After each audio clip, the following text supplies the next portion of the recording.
Hi, this is Victoria Strombom, Coastal Realtor with Certere Properties, and I'm had the pleasure today of being here with Allycyn Bennett of Sandstone Financial. I've often told you that we have three parties to a transaction: a buyer, a seller, and a lender.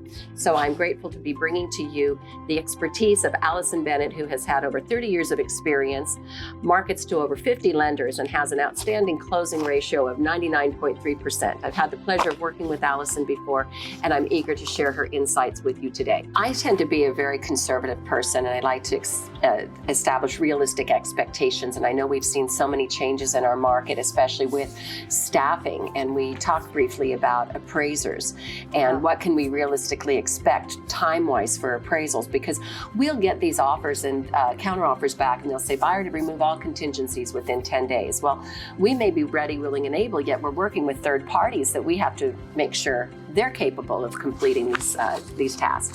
How do you address that? Well, I think the appraisal arena has been probably one of the most challenging during COVID. When COVID first started, a lot of the lenders tried to come up with appraisal waivers through Fannie and Freddie. So we ended up seeing on conforming loan amounts, or really it was any loan amount under $1 million, so $999,999, we started seeing more appraisal waivers.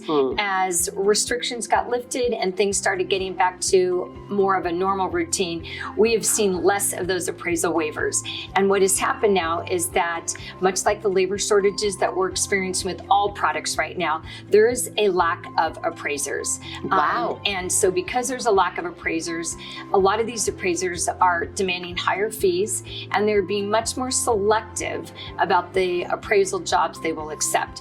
And so what's happening is that it is taking not just hours now to identify an appraiser to do an appraisal, it's taking days to do it. And so because of that delay, I would say that appraisal turn times have been the most compromised. One of the recent experiences that I had is that an appraisal was ordered, it was scheduled for, let's say it was a Thursday. On Wednesday, the appraiser got sick, found out that he had COVID. And so now what we had to do is we had to go back to the AMC, which is the appraisal management company, reorder that appraisal. It took an additional 2 days to identify an appraiser who would go back out there. And then it took an additional 2 to 4 days to get that new appraiser to go back out to the property.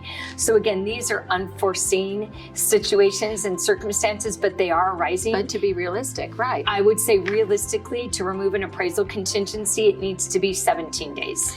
This is really such important information, because you're also waiting, if I understand correctly, on documentation from escrow before Correct. You can even order the appraisal. So now we haven't even opened escrow yet, but the clock ticks from the date of acceptance of an offer. Correct. So let me clarify that, if I may. So before an appraisal can actually get ordered, the borrower has to acknowledge the loan estimate, otherwise known as the LE. Once the borrower acknowledges that loan estimate and their intent to proceed, then the lender can order the appraisal.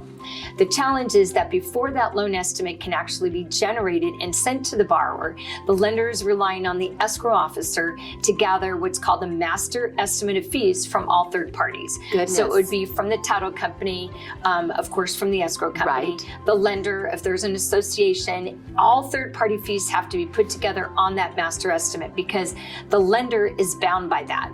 And there are different tolerances or lack of tolerances on those. So it's important for that loan estimate to be accurate. So many escrow officers are also buried, and they are delayed in getting their Correct. fees from title or other third parties. So it's not just a matter of your offer's accepted, we're going to order the appraisal tomorrow. It doesn't work that way. So there is a delay before we can actually get an appraisal ordered after the offer is accepted. So this is just so important as a buyer, because it falls into a little bit of the buyer beware category of really knowing this knowledge is power. Don't paint yourself into a corner, because if the process takes longer, the time frame on your purchase contract is still ticking along. And although communication is key, if there's a backup offer, that may be an opportunity for that seller to notice you to perform. So time frames and not backing yourself into a corner on time frames are so important.